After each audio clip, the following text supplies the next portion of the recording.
name is Ivan, and today we're taking a look at the Transformers Masterpiece MP-36 Megatron.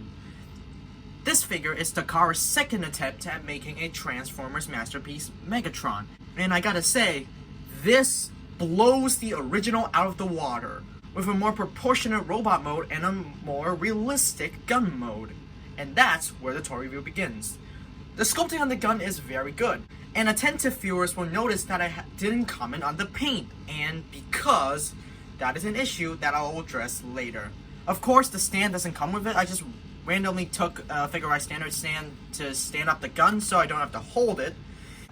I don't mean that I don't want to hold it, because this gun is amazing, feels amazing. The gun looks realistic, is slick and sexy, and just overall proportionately it looks very good.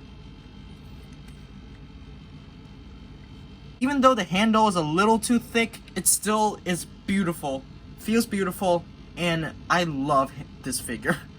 And you can probably tell that this is definitely the fusion cannon, which I'm going to remove because even though it doesn't look right, I need to show you what this gun just normally looks like.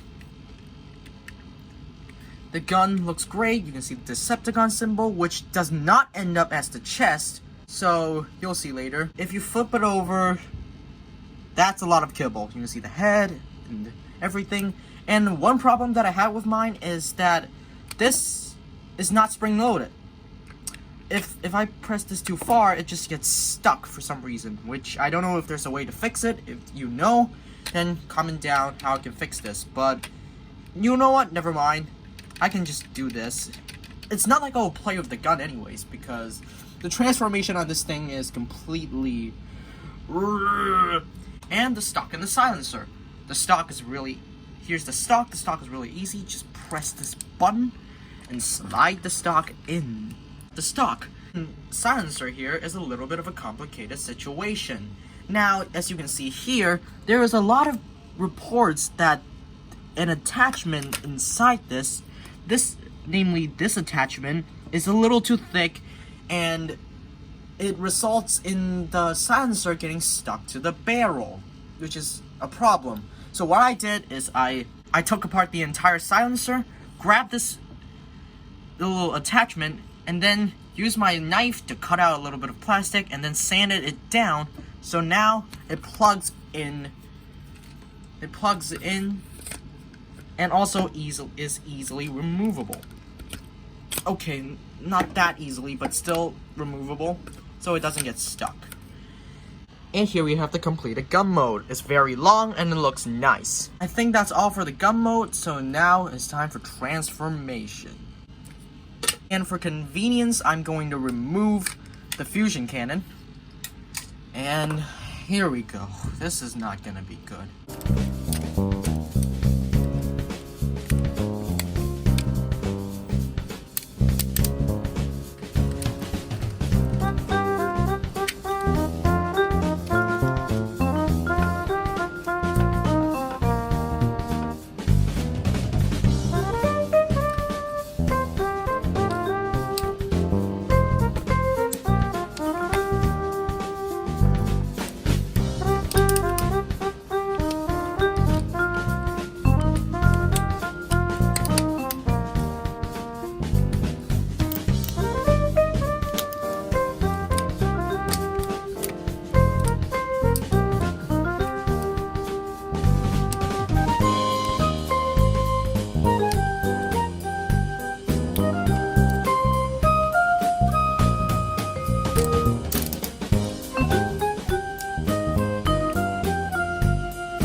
Here we have the robot mode, and as you can see, the transformation was completely cancer, but it's still fun and intuitive, and the engineering on this thing is just completely brilliant and also very annoying, but the results of that transformation is so satisfyingly worth it.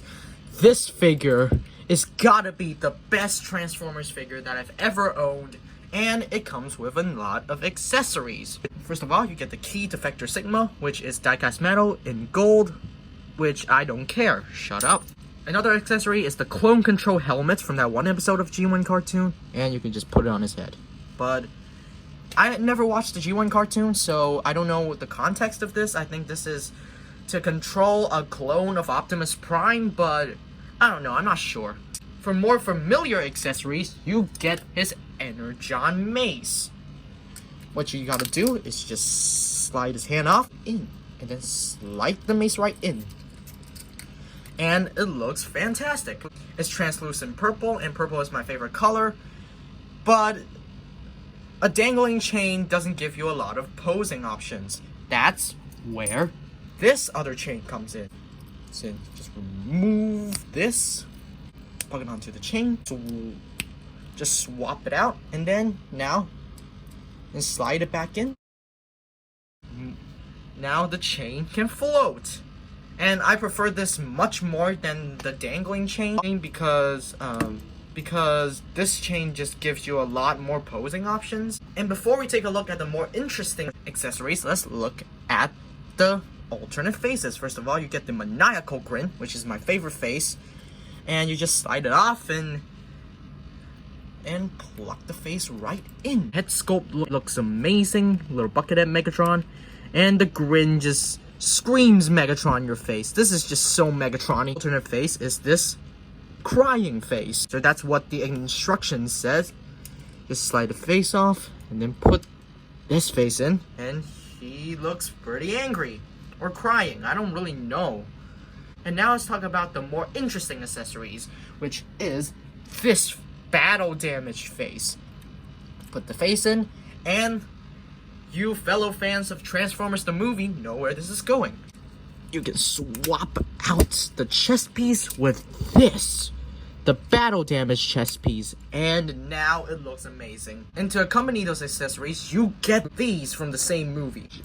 Just open his hand, plug the blade right in, and Megatron can start fighting Optimus Prime. But if you want to recreate the death of Optimus Prime, you'll also get this, the mysterious gun that he just picked up in the middle of the fight. Plug the gun in,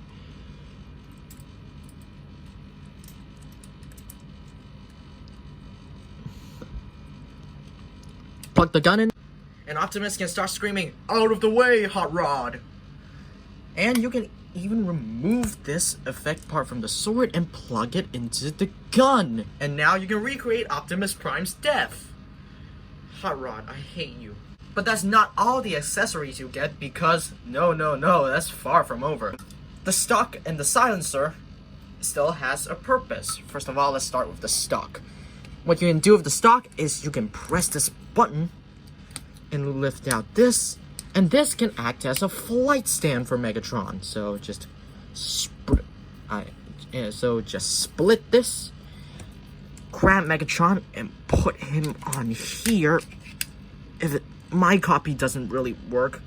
Put it on here, and now Megatron is flying. And it actually works pretty well. But that's not all the stock can do. If you turn this around, bend this a little bit, you can grab the silencer, plug this in, and grab the fusion cannon, extend it, and plug it into here, and plug it into here, open up the handles, and now you get a battle stand for Megatron. And this is an amazing execution of an awesome idea. But I don't really care for this, so I'm just gonna detach it. And now the part that everyone was waiting for, the posability. Ball joint at the head. Every ball joint can be a swivel, and look it up that far, and look it down that far. Very, very tight rotation at the shoulder. It's so tight, I don't know why, and I hope it doesn't break.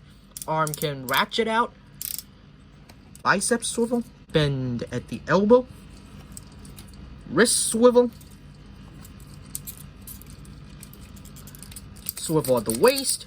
You get an ab crunch. A very tight thigh swivel. Bend at the knee. up and down at the ankle, and a very large pivot. And if you flip up his side skirt, he can do a very high kick. And of course, he has a beautiful spread.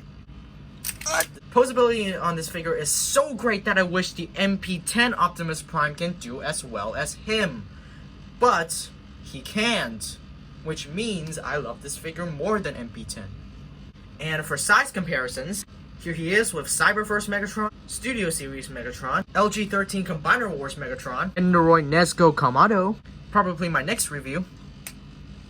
G1 Optimus Prime. Come on, I'll pay you to stand.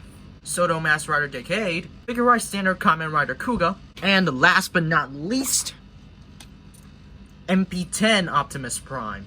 These two are the best match. They look amazing together, and if you get one of these figures, I recommend you get the other one. And not MP-44 because I can't afford it, and I don't think you can too.